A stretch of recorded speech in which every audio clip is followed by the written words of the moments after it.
오늘 우리에게 주신 하나님의 거룩한 말씀은 말라기 1장 1절에서 5절까지 말씀입니다. 구약성경 1327면쯤에 있습니다.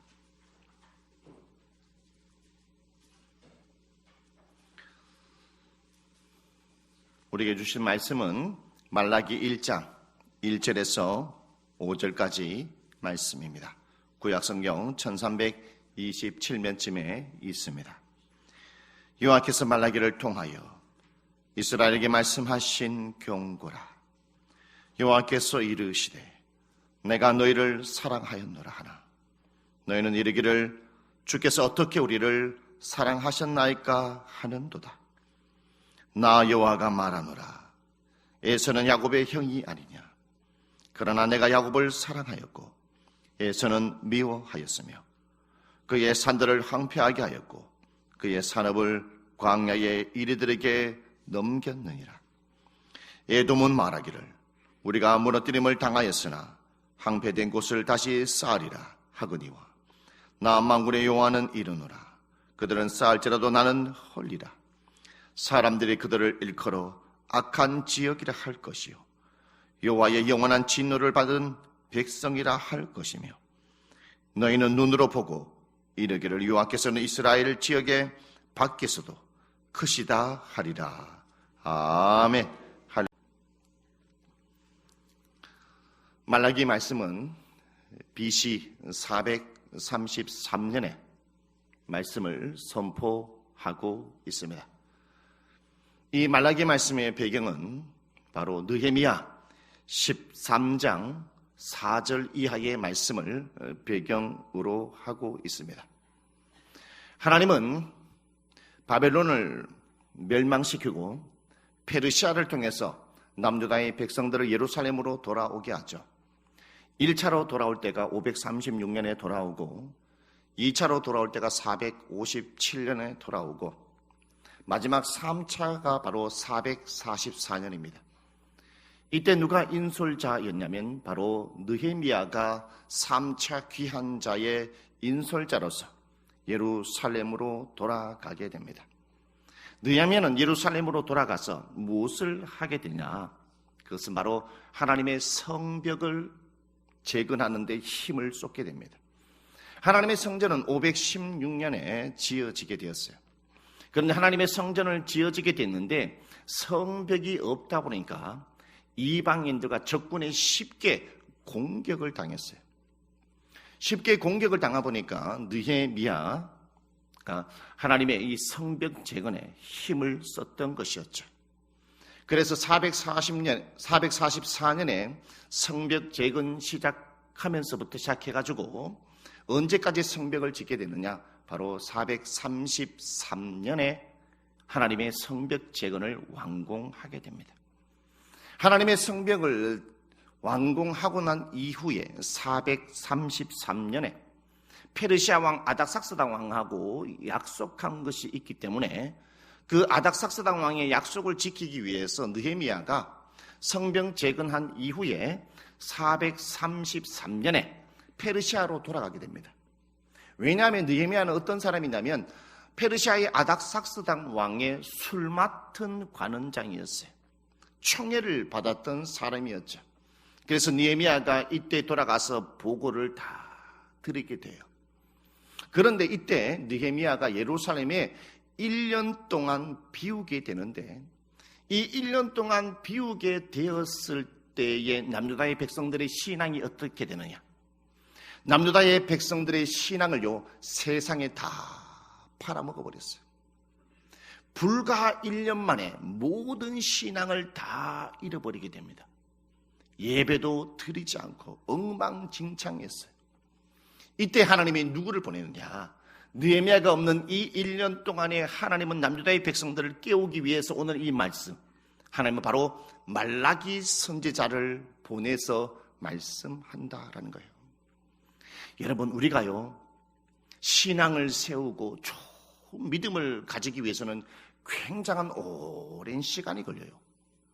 그런데 있잖아요, 신앙을 있잖아요, 하루아침에 망가뜨리기 위해는 하루아침에 그것이 이루어진다라는 거예요. 하루아침에 우리가 신앙이 넘어지고 세상에 다 팔아먹고 삶을 살아갈 수 있다는 것입니다. 오늘 여러분은 그것을 알고 오늘 우리가 이 자리에 있어야 한다라는 것입니다. 그래서 하나님이 너무나 답답한 나머지 말라기 선지자를 통해서 하나님의 심정을 이야기를 해요. 어떤 심정을 이야기를 하냐면은 오늘 1절에 2절의 말씀에 보면 하나님이 이렇게 얘기해요. 남유다의 백성들아, 내가 너희들을 사랑한다. 내가 너희들을 얼마나 지금까지 사랑했는지 아니? 하나님이 이렇게 사랑한다라고 얘기를 했어요. 여러분, 하나님이 남유다의 백성들 사랑한다는 말은 무엇을 의미하느냐? 이스라엘 백성들은요, 이집트의 노예의 신분으로 있었어요. 하나님의 크신 능력과 팔로 이스라엘 백성들은 노예로부터 자유시켜 줬죠. 그들을 하나님의 거룩한 백성으로 삼아줬단 말입니다. 하나님의 거룩한 백성을 삼아줬을 뿐만 아니라 광야 40년 동안의 만나를 내려주셨고 메추라기를 멀어주셨고 물이 없을 때마다 반석에서 물을 나게 하여 주셨고 성경에는 뭐라고 말씀하냐면은 이스라엘 백성들이 광야 40년 동안 삶을 살았는데요, 발이 부르트지도 않았고 옷이 헤어지지도 아니했다.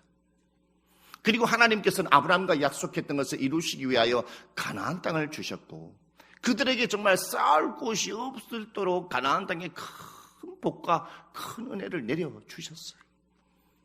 그리고 하나님 백성들, 이스라엘 백성들이 범죄할 때마다 하나님은 그들을 정말로 타일러서 정말로 제대로 된 사람, 정말 인간 한번 만들어 보려고 하나님께서는 바벨론을 보내죠.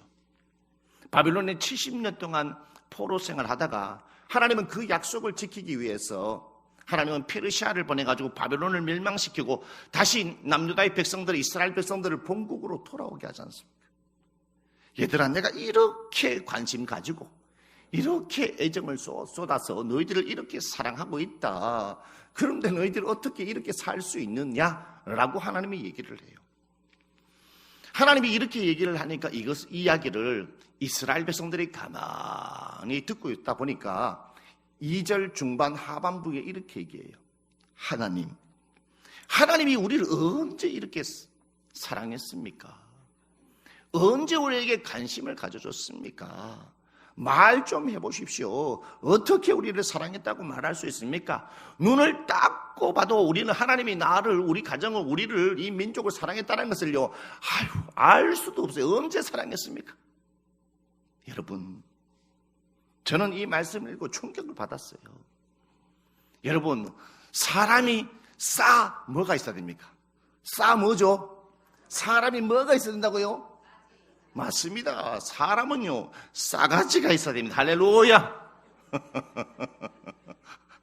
제가 이 말씀을 묵상하고 연구하면서 어떤 마음이 들었냐면은, 하나님, 이스라엘 백성들, 요렇게 얘기하는 이스라엘 백성들, 저희 앞에 있으면 요 입을 있잖아요. 여기에 탁 때렸으면 참 좋겠어요. 여러분, 하나님의 백성들은요, 그리고 사람은요, 철이 들면 있잖아요, 싸가지가 있어야 돼요. 여러분, 싸가지 있다라는 것은 무슨 말을 하냐면, 싸가지가 있다라는 것을요, 감사한 마음을 할 줄 알아야 된다.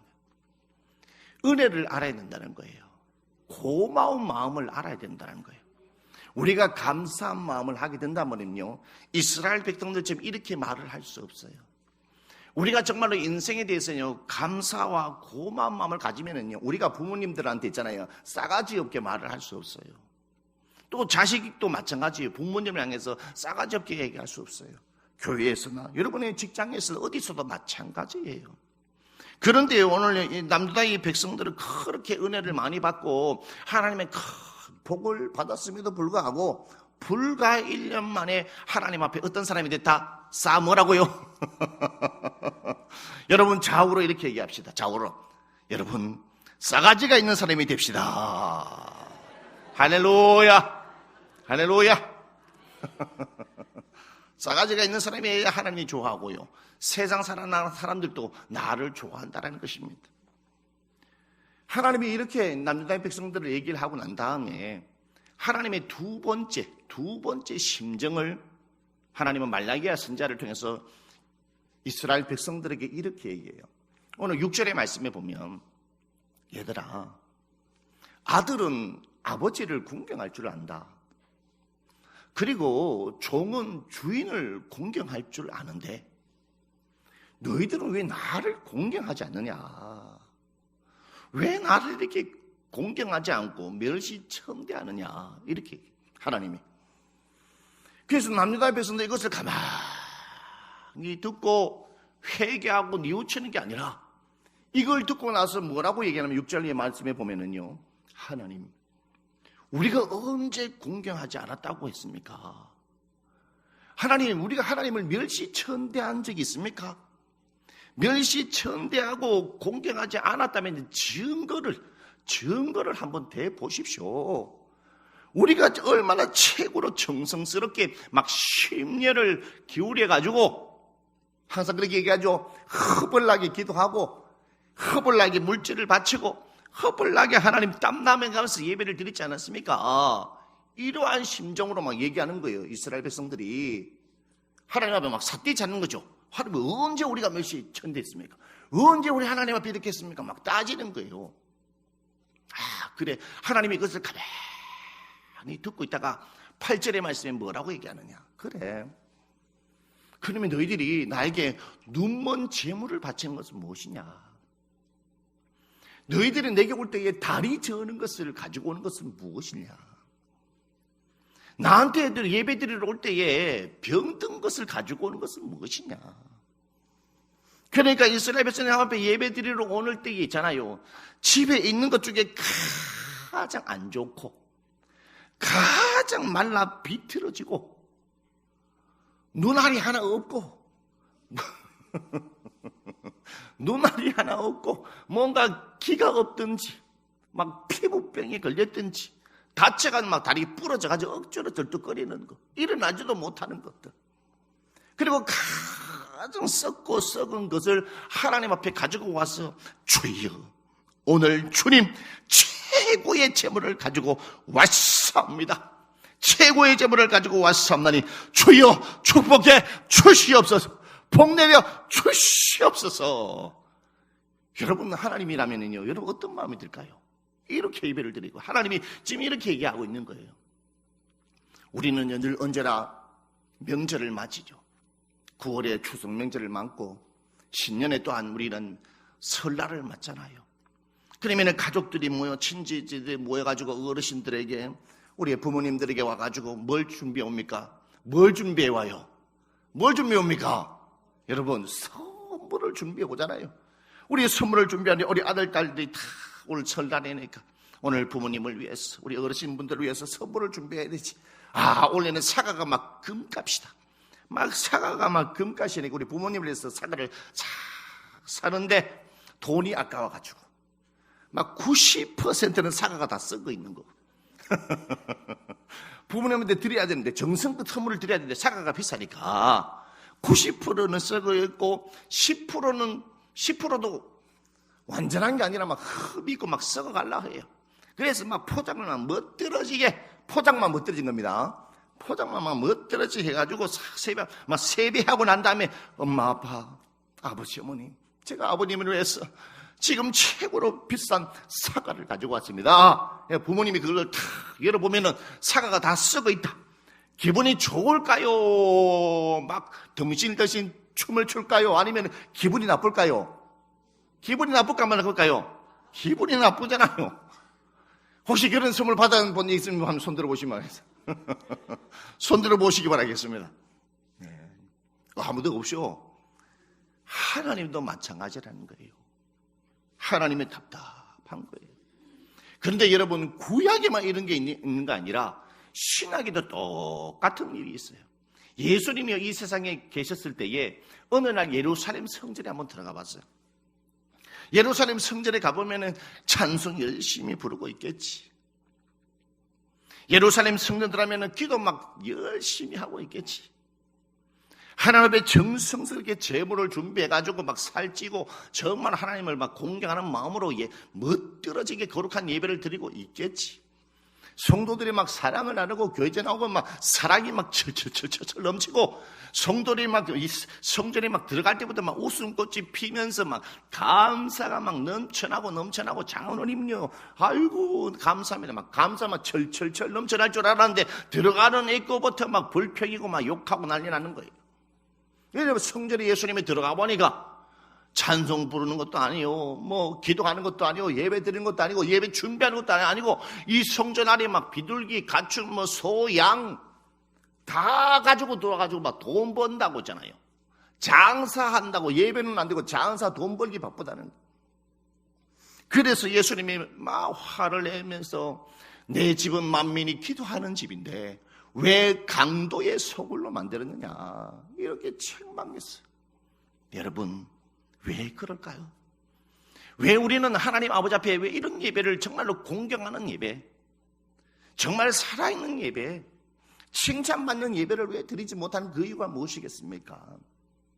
그건요, 사람은요 진심이 있어야 돼요. 사람은요 집에서나요, 여러분 직장에서나요, 여러분의 청년들이나요, 청소년들이나요, 젊은 분이나요, 어르신 분들이나요, 여러분 진심을 가지고 장사를 하고 사업을 하고 진심을 가지고 학교를 다니고요, 진심으로 뭔가 하게 되면은요, 그 사람이 막 감동을 해요. 뭔가 막 해주고 싶단 말이에요. 해주고 싶단 말이에요. 할렐루야! 하나님도 마찬가지입니다. 여러분이 오기 전에 막 뭔가 마음을 준비해가지고 오늘 이 시간에 하나님 정말 내 예배가 상달되기 원합니다. 하나님 정말 내 마음에 이 찬양이 상달되기 원합니다. 하나님 아버지 하나님 내가 드리는 기도가 상달되고 내 물질이 상달되기 원합니다. 막 이러한 막 마음으로 막 준비해가지고 막 진심으로 뭐라고요? 진심으로 막 예배를 드리잖아요. 그러면 하나님이 막 오늘 안목이 왔느냐? 내가 오늘 막 엄청난 은혜를 부어주리라. 할렐루야. 좌우로 인사합시다. 진심이 있는 예배자가 됩시다. 예, 진심. 할렐루야. 오늘 보니까 뭐 다 모이네. 와, 진심이 보입니다. 야, 할렐루야. 진심이 보입니다. 여러분, 우리가 신앙생활을 하면서 하나님의 마음을 아프지 아니하고 다른 사람들의 마음을 아프지 아니하고 정말 하나님을 뜨겁게 사랑할 수는 없을까요? 정말 우리가 하나님을 이왕 믿는 거잖아요. 뜨겁게 좀 사랑할 수는 없을까? 오늘 성경을 보니까 뭐라고 얘기하냐면 뜨겁게 살아갈 수 있는 방법이 있다. 그게 뭐냐? 우리가 목적을 알 때에 하나님을 뜨겁게 사랑할 수 있다. 목적을 알 때. 여러분 이 목적이 뭐냐면 오늘 5절에 이렇게 말씀합니다. 레위와 세운 나의 언약은 생명과 평강의 언약이라. 내가 이것을 그에게 준 것은 그로 경외하게 하려 함이라. 그가 나를 경외하고 내 이름을 두려워하였으며 라고 말합니다. 하나님은요 이스라엘 백성의 12지파 가운데에 하나님의 한 지파로 레위 지파를 세우셨어요. 레위 지파를 세운 목적이 있다라는 것입니다. 이 레위 지파를 통해서 또한 제사장이 나오지 않습니까? 하나님은 이 레위 지파와 제사장을 통해서 하나님은 이 제사장과 레위 지파는 어떻게 하면 하나님 앞에 예배를 잘 드리고 어떻게 하면 이 제사를 잘 집례할 수 있을까? 제사를 집례하기 전에 옷을 깨끗하게 하고 손발을 씻고 몸을 청결하게 하고 거룩한 옷을 입고 그러니까 정성스럽게 진심으로 하나님 앞에 거룩한 모습으로 예배드리는 모습을 이스라엘 백성들에게 보여주기를 원했다는 거예요. 그래서 이스라엘 백성들이 야 먼저 된 사람 제사장들 레위인들이 저렇게 심려를 위해서 하나님 앞에 심려를 위해서 예배를 드리니까 와 저렇게 하나님이 임하시는구나. 저게 정말 참된 예배자의 모습이구나. 나도 저렇게 예배를 드려야 되겠다. 그것을 영광을 받기를 원했다는 거예요. 레위 지파와 하나님의 제사장들을 세운 것은 그들이 그러한 예배자의 모습의 본이 됨으로 말미암아 하나님 앞에 영광 올려드리기를 원했다는 것입니다. 그리고 하나님은 이스라엘 백성들에게 무엇을 줬느냐? 레위기 율법을 줬어요. 레위기 율법. 이 레위기 율법을 누가 맡았느냐? 바로 레위 지파 사람들, 제사장들이 맡았다는 것입니다. 그러면 이 레위인들과 제사장들이 하나님의 말씀을 읽고 또 읽고 하나님의 말씀을 또 묵상하고 연구해서 내가 먼저 하나님의 말씀을 가르치기 전에 내가 이렇게 한 말씀을 살아봐야 되겠구나. 그리고 이렇게 내 말씀을 살아가고 난 다음에 이스라엘 백성들에게 한 사람 한 사람에게 이 하나님의 율법에 대해서 말씀을 선포하고 가르치고 선포하고 가르치고 이 본분을 다 해야 되는 거예요. 그런데요, 이 말라기 시대의 이 사람들을요, 말씀도 안 가르쳐줬어요.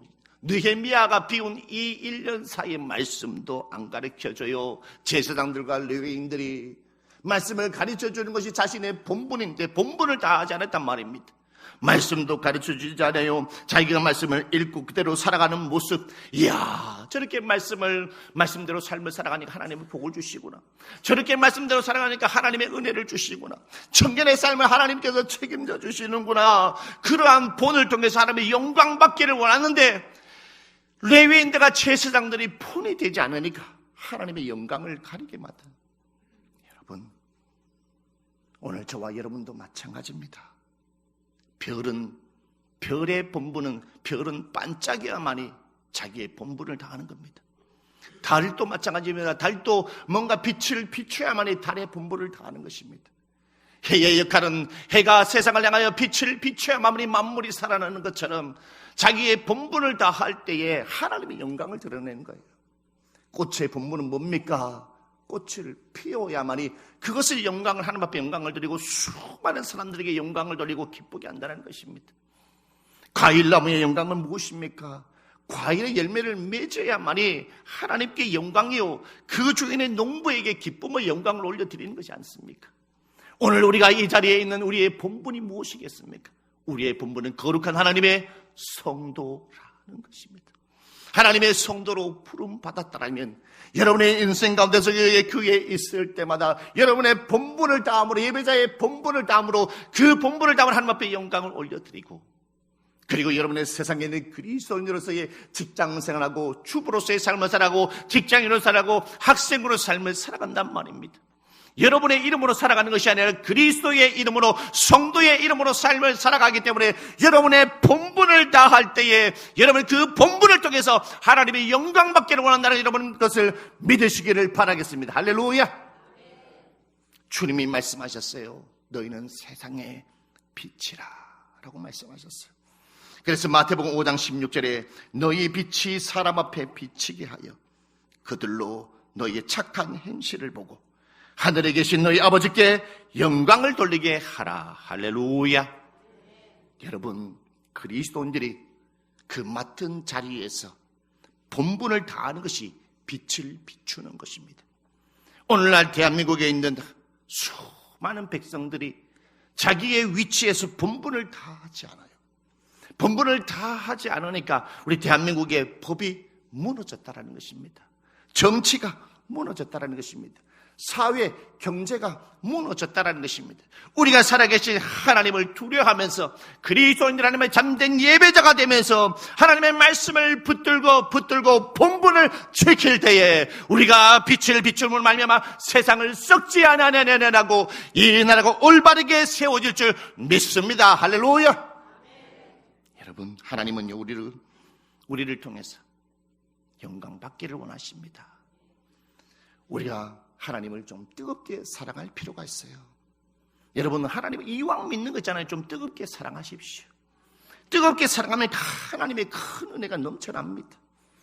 우리가 어떻게 하면 하나님을 뜨겁게 사랑할 수 있겠습니까? 첫 번째, 우리가 하나님을 뜨겁게 사랑하기 위해서는 싸가지가 있어야 됩니다. 감사함과 고마움을 가지고 있어야 돼요. 두 번째로 우리가 하나님을 뜨겁게 사랑하기 위해서 어떻게 해야 될까요? 하나님의 좀 마음을 좀 이해할 필요가 있어요. 근데 남녀다의 백성들 하나님의 마음을 이해하지 안 하고 삿대질하는 거 보지 않습니까? 우리가 하나님을 뜨겁게 사랑하기 위해서는 어떻게 해야 되겠습니까? 내 맡은 본분의 목적이 무엇인지를, 그 본분의 목적을 다할 때에 우리가 하나님의 뜨겁게 사랑함으로 말미암아 이 세상에 승리하며 삶을 살아갈 줄 믿습니다. 할렐루야. 기도드리겠습니다.